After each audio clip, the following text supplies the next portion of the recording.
In this video, we're going to go over special products, okay? So there's a few of those here. Number one kind of stands alone, okay? We've got the sum and the difference of same terms, okay? So we've got term A, we've got term B, and in the first binomial, they're separated by a plus sign, so that's the sum of those two terms. And in the second binomial, they're separated by a minus sign, so that's the difference of those two terms. Now, you could always multiply those using the distributive property like we did in a previous video, okay? But if you can recognize the pattern, it will make you more efficient, okay?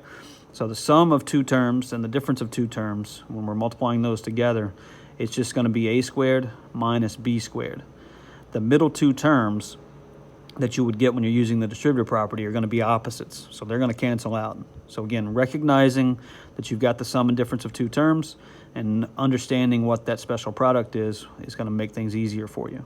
Okay, squaring a sum and squaring a difference. All right, there's a pattern there, and technically it comes from Pascal's triangle, but we're not going to go over Pascal's triangle here. Just understand that if you're squaring a sum of two terms or if you're squaring a difference of two terms, these patterns will always be present. Okay, so you're going to square the first term.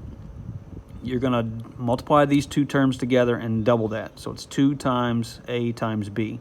So multiply the two terms together times 2, and then you're going to square the last term. Okay, now the only difference between squaring a sum and squaring a difference is this sign in the middle. If you're squaring a sum, all three of the terms would be positive, okay? If you're squaring a difference, all three of these terms would be, the middle term would be negative, okay? You're squaring A, you're squaring B, so those are going to be positive, okay? So that's what we're going to do in example E. Cubing a sum, cubing a difference, again, that comes from Pascal's triangle as well, but understand this pattern here. If you're cubing a sum, okay, we've got a cubed plus 3a squared b plus 3ab squared plus b cubed. Now, one thing you need to notice here. Notice the exponent with the a, okay? A cubed, a squared, a to the first, understood a to the 0. So that exponent with the a decreases by 1 as we go from first term to last term. Conversely, the b exponent gets larger. There's an understood b to the 0 here. Remember, anything to the 0 power is 1. So b to the 0, b to the first, b squared, and b cubed, okay? And then notice there's an understood 1 here, 1, 3, 3, 1, okay? That's what the coefficients are going to be in terms of multipliers, all right? So I'll show you how to do that in example F. Same thing with cubing a difference. The only difference is that these signs are going to be negative, okay? If you're cubing a sum, all the signs will be positive, okay? Assuming A is positive, that's going to be the case. If you cube a difference, it's 1, -3, +3, -1 as our coefficients, okay? So hopefully as we go over examples, it will help. So example G is going to be the sum and difference of two terms, okay? All right, so in E, we've got squaring a sum. So this is the pattern we're going to be using. Again, if you recognize the patterns, it's great. It's going to make you more efficient. It's going to save you time. If you don't recognize it, you can always write this as binomial times binomial and use the distributive property, okay? These special products just make you more efficient, okay? So my first term is 3x. My second term is 5, okay? So squaring a binomial, remember, it's square the first term, so 3x times 3x, okay? Multiply the two terms together times 2, so 2 times a times b. So it's 2 times 3x times 5, and then I'm going to square the last term. I'm going to square that 5, okay? So a squared plus 2ab plus b squared, okay? Remember that pattern? It's going to save you time. So now we do all the math here. That gives us 9x squared. 2 times 3x is 6x, times 5 is 30x, and then 5 squared is 25.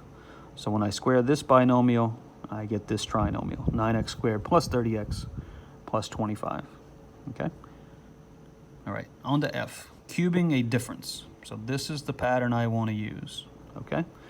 So using that pattern, first off, my A term is x squared, my B term is 2. Notice I'm using this as understanding of a difference, so I'm not calling B here -2.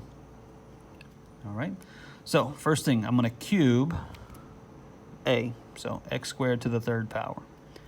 Next, it's going to be -3 times a squared. Notice this is a to the second power times b. Okay, b was 2, so we plug it in there. Okay, plus 3 times a times b squared, and then minus b to the third power. Okay, so pause this here if you need to check and see what's happening. All we're doing is using this pattern to make it easier on us. Okay, remember, you could always write this out as 3 binomials and use the distributive property over and over again. It's going to take longer, but you will get to the right answer. Okay, these patterns just help make it easier for us. Okay, so let's do some cleaning up here. X squared cubed is x to the 6th. When I multiply this, I get a negative 3 times 2, which is negative 6, and then x to the 4th. Okay, here I've got 3 times 2 squared. Well, that's 3 times 4, which is 12, and then x squared. And then cubing a 2, I get 8, so minus 8. So that's my product for example F. Okay, that's what you would get if you used the distributive property over and over again. This is just quicker, so remember these patterns if you can. All right, example G is the sum and difference of same terms. Okay, so remember it's going to be a squared minus b squared. So my a value is 2x, my b value is radical y. Okay, I could use the distributive property, multiply both these terms by both of these terms, and then combine like terms in the middle. Okay, but it's going to save us time if we remember the pattern. Okay, so I'm going to square a minus squaring that b value. Okay, and understanding that the two terms that would have been in the middle are going to be opposites, so they would cancel out anyway. So there's no reason to do that if you can remember the pattern. All right, so when I square 2x, I get 4x squared. When I square radical y, I get y. So there's my answer, 4x squared minus y. Okay, so study these patterns. Try to remember them as best you can, because as we get into more and more complicated math, you're not going to want to waste time using the distributive property here. Remembering the patterns is going to save you lots and lots of time if you can do it.